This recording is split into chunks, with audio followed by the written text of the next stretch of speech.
this is Dread from Epic Builds, and in today's video topic, we're going to go over Focal Blast, Cold Lightning Blast, Ice Barrage, Twisted Heart Sorcerer, finally making a version of Lightning Blast that is different enough from that usual meta setup that is an actual viable option.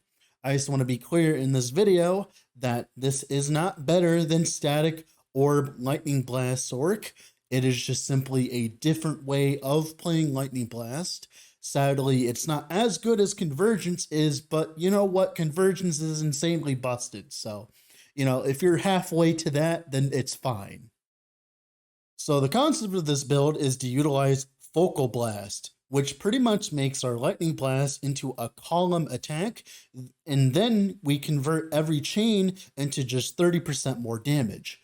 It is locked behind the cold conversion node, so we have to actually play Cold Lightning Blast to get access to this, which was not the case back in the day.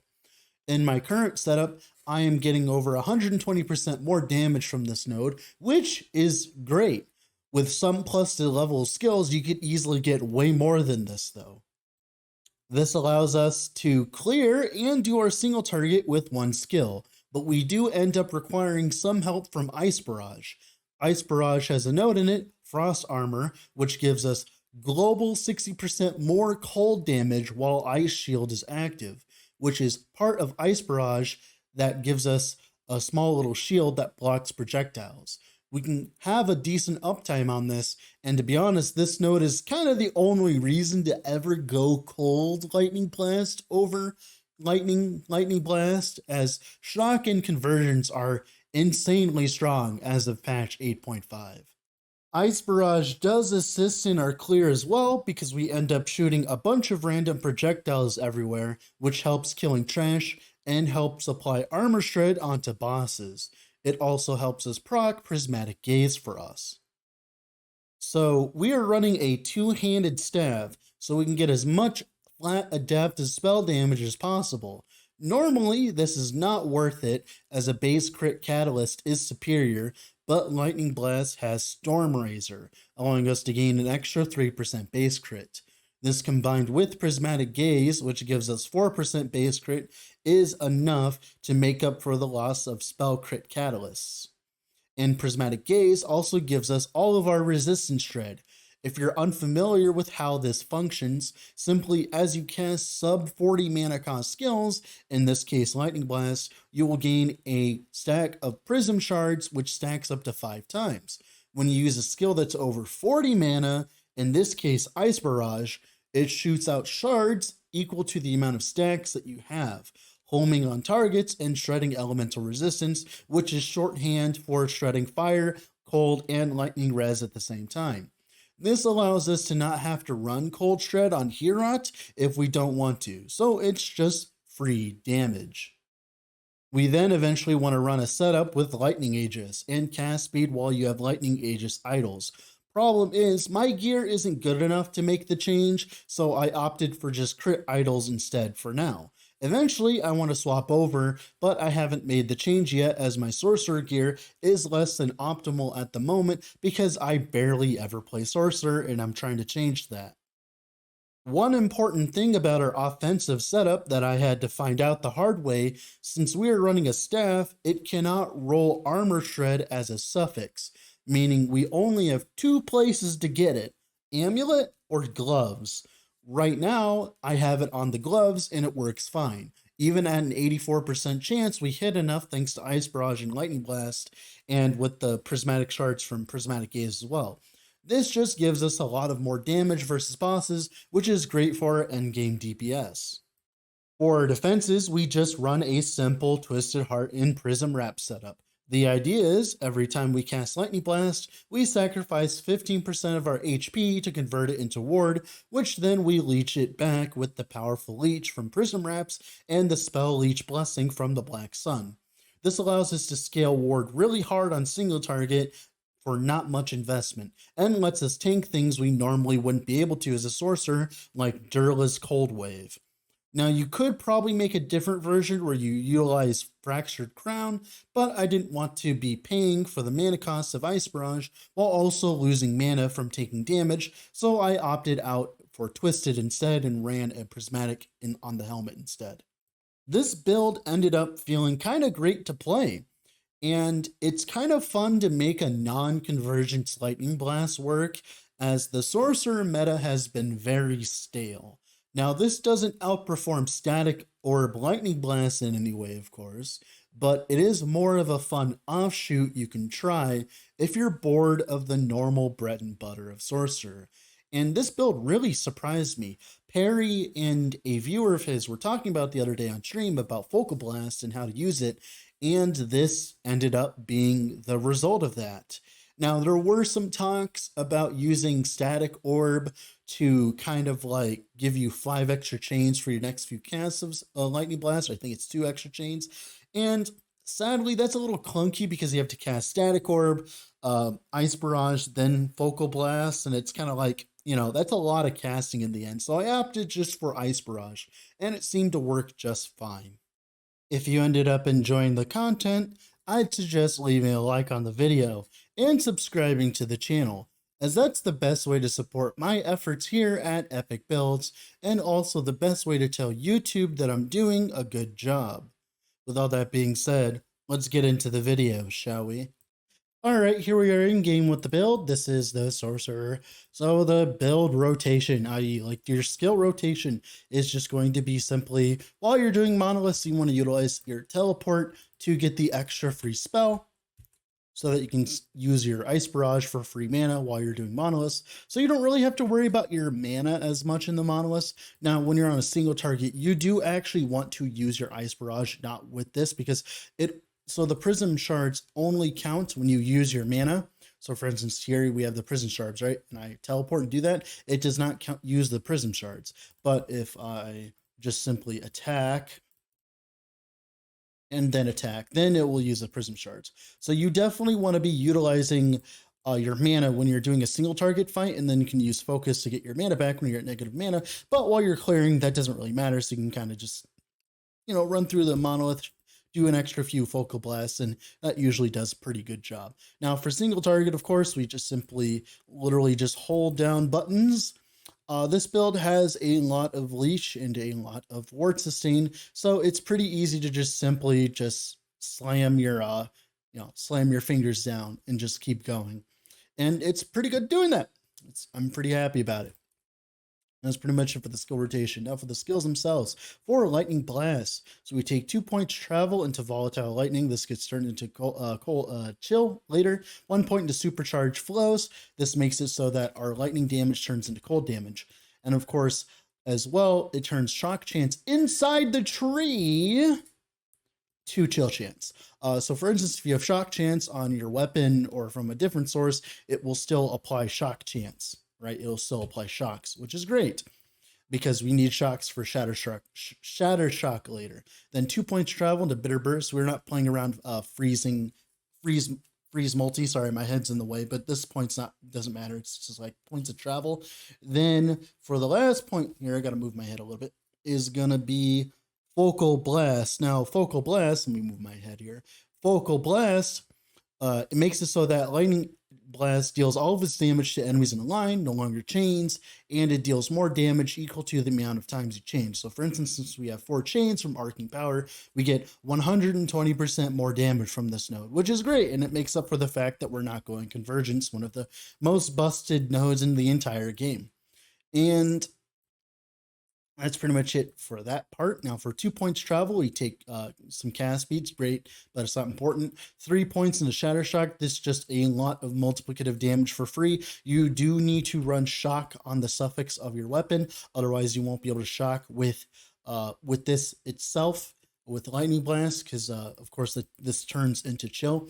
Although you can do shock with your Ice Barrage as well. So like you're always going to have shock up as long as you have a suffix of shock up. And then of course 3 points in Storm Razor. I need this for the base crit right now because my setup is a little wonky. I don't have all the base crit in the world, which is like fine. Then 3 points into Front Loaded. This is just 60% more damage because guess what? No chain. So that's great. Then 1 point into Innate Conduit. This makes it so you cannot chain, but you have a 0 added mana cost. This is great because sometimes when we're spamming down the button, Ice Barrage gets us all the way to 0 mana, and then Lightning Blast actually costs 3 mana. And the reason that is because we're running a Dragon Staff instead of something like instead of like a -3 mana cost staff or like a wand or whatever. So that makes it so that we can still use Lightning Blast as 0 mana. If you were to change from a Dragon Staff to a -3, you could probably take this point away and then put it somewhere else, which would be great. Probably into something like Chain Lightning or something. What's really good with this build is if you had enough plus to levels, you could run Chain Lightning, and this could be even more damage. Now, the problem with this is you're always going to be constantly at 0 mana because of the 0 out of chain cost node. You're going to just keep using your mana all the way till 0. And if you're comfortable being at 0 mana, then this is definitely the way to go. Then for Ice Barrage herself, the most important stuff is 2 points travel into Hailstorm travel, 4 points into Cryogenesis travel, 1 point into Ice Shield. This gives us like a little Ice Shield. This blocks projectiles. I don't know how big it is necessarily, but it does block projectiles in the way that you were shooting. So for instance here, for instance, if a Jurla shoots out like a void, like a void shot, I think void shot, something like that, it will block that projectile, which is great if you aim it right. Then 1 point into Deep Shield. I'm going to move my helmet, my head again. Deep Shield makes it so that it has a longer duration, but the cooldown on Ice Barrage is a little bit longer than 2 points into Ice Shield. So that makes it so whenever Ice Shield is active, you'll deal 60% more more cold damage, and also take 20% less cold damage. The last line doesn't really come into use, but 60% more global cold damage is great. Like 16,000, 30,000. Absolutely wonderful right there. Then it has a long cooldown, and it's fine, and it lasts like 4 seconds, but it's a great amount of damage boosting. Then 2 points travel into Biting Cold, although this is more crit chance. It's kind of weird. I don't know if it's increased or more. It could be both. It doesn't really matter. Then 3 points into Sublimination for more damage with your Ice Barrage. 1 point into Brittle Fragment so that your Ice Shards shatter on hit. It's either you go for the Shatter, which does kind of like AoE behind a target. It's just extra AoE, or it's either you grab that or you grab Nailed Shot. Now the problem with Nailed Shot is you can't really sacrifice the points to get there, so I didn't opt for the Pierce. Then 1 point into Wintry Blast makes it so that we're shooting a bunch of different projectiles instead of like a bunch of small projectiles, which makes it actually help us clear and makes it so it hits targets easier.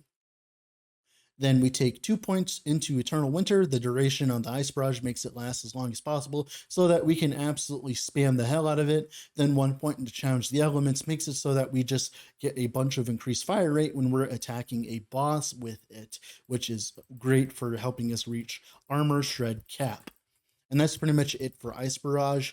Stereotypical focus setup, negative mana. We go to negative mana, we use focus, go back to full mana, the usual. Same thing with Flame Ward, stereotypical Flame Ward setup, nothing new here. Same thing with Teleport, we just want the free spell off of Teleport. That's the main thing off of Teleport. And that's pretty much it for the skills. Now for the passives here, Sorcerer is pretty like figured out and kind of like the same, but 6 points in Scholar, we want as much HP as possible for our Twisted Heart to give us as much ward as possible. The more HP, the more ward you get, so it's great. 8 points to Elementalist. One of the biggest problems with Sorcerer is if you're not running your idols for increased damage, it's very hard to get increased damage, so we want as much as possible. 5 points into Mage Flurry. The cast speed's great, so when we're spamming Focal Blast. Then 1 point travel into Reactive Ward, 5 points of Warden. This is great because it makes it so the ward from our Twisted Heart doesn't decay as fast. 10 points into Knowledge of Destruction for the increased crit and crit multi. We want as much increased crit as humanly possible because this is not a lightning skill, so we don't reach cap as quickly. Then 6 points of Elemental Affinity. This is just helping me cap my resistances. And then 8 points into Calculated Destruction. We love crit. 8 points eventually into Brainstorm. We love the increased damage.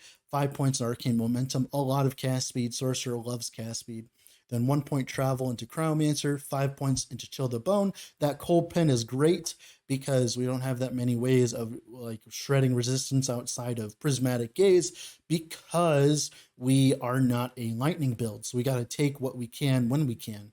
Then 8 points of Crackling Precision. This is not a lightning skill, so we only get 80%, but it's still worth it because we want as much crit as possible. 5 points of Arcane Obliteration. That brings us to about 280% crit chance. I want a little bit more than that. Obviously, like being at 400% crit would be great, but my gear doesn't really my gear isn't the best gear in the world, right? 8 points into Chronomancy for the Vitality. The Chill and Shock duration is nice as well, but mainly just the Vitality. Want as much HP as possible. 1 point to Arcane Insight, so we have a 5% chance to get 20% increased damage and 20% ward retention, which is, of course, useful for this build. 5 points into Spellslinger. The adaptive spell damage is great, and the mana regen makes it so that we can just spam our Focal Blast infinitely. Then 8 points into Elemental Ascendance. We like the increased res and the increased damage, of course, as much increased damage as possible. 5 points into Archmage. I'm not entirely at 200 mana. You could get to 200 mana if you kind of like mess with the tree a little bit, but I didn't feel the need for it. Then, of course, 4 points into Recollection for the cooldown recovery speed so that we can spam Ice Barrage faster, pretty much. And that's pretty much it for the passives. Now, the gearing. One thing I will point out, I am not doing this right now because my gear was kind of meh. But eventually, if you have good enough gear, you can swap over to an increased cast speed while you have Lightning Aegis set up. This is like a free, 64% cast speed, which is absolutely insane, obviously. Now, the problem is you need to have 1 point into at least into Lightning Attunement for that on boss. Now, the problem with that is, where are you grabbing the points? I don't know. It's kind of annoying. You take it out of the damage, I guess. And of course, I'm using a lot of crit idols to help me get my crit up. My crit isn't perfect. My head is in the way again. My crit is not perfect. As you can tell, I need a lot better crit than what I currently have. And that will come with just better gear. I don't have crit on the ring, crit on this ring either. There's not that much crit in the build right now. And of course, we're running a Twisted Heart where we could be running spell crit there, could be running crit on the gloves. There's a lot of places we could be running crit. And that would make it so that we could run these idols and have a bunch more cast speed, which was the intention of the build in the beginning. But like I said, I had to dump down to this, and the build still does fine, even without the increased cast speed. So great. You don't need the cast speed, I guess, at least early on, which is great. That's pretty much it for that part for the idols. Just a bunch of increased crit. Obviously, this is a Throne of Ambition. I only have 2 Thrones of Ambition, and they are on loan on different characters because I'm always swapping in between characters because I'm always working on stuff. Then, of course, Prismatic Gaze. This is our best in slot helmet. Just gives us base crit. This is what allows us to run a staff instead, which gives us a bunch of flat damage in comparison to using like a one-hander. Our amulet, eventually we want like a spell crit amulet with like crit multi, HP, frailty, resistance. This is a very, very, very, very bad amulet, as you can tell. Staff, this is not perfect. Instead of that increased damage, we could go for crit multi instead, as our Throne of Ambition is plenty enough increased damage on bosses and stuff. I could go for crit multi, although that is a very high rolled increased cold damage, but we could definitely go without that with some increased damage elsewhere.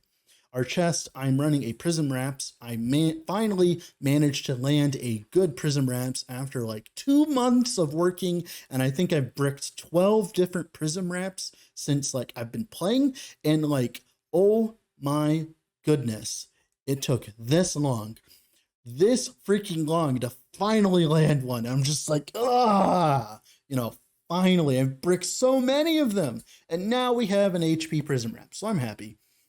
Ring, intelligence, cold damage, res. Obviously this could be crit instead. Mainly I want crit. Intelligence is nice because the more ward retention we have, the more our ward stays after using Okrios, which is great. Belt, eventually we'd want cold damage instead of mana regen, but that's pretty much exactly what you'd want. Then for another ring, same thing. You also want crit avoid cap, obviously, because you don't want to die because of that. Gloves, main thing on the gloves to get is shred. You want armor shred. This is one of the best places to get armor shred, or you can get on the amulet. This is important because without this, we have no other source of armor shred, which is a pain in the butt. Then the boots, intelligent. Like this is pretty perfect for a pair of boots. Like you could like of course have hybrid health instead of health, but this is great. Like health and put Grid Avoid elsewhere. This is great. Then the Twisted Heart, finally got this too. This is my second Twisted Heart. The first one rolled into mana regen, which isn't as useful with like Twisted Heart because usually mana regen builds don't play builds that like have a bunch of casts, which Ulkrios wants. So we ended up not running that one. We ended up finally landing this one. This is great as it just gives us just a bunch of ward, and plus to skills is great as well because we need as many plus to skills as possible. Now, in theory, you could get a plus to skills on Prismatic Gaze, but sadly, this has eluded me. I've never been able to drop a 1 LP Prismatic Gaze. I know they exist. I've seen other people have them, but I don't have one specifically. And with all that being said, this has been Dread from Epic Builds. Have a wonderful rest day wherever you're at, guys.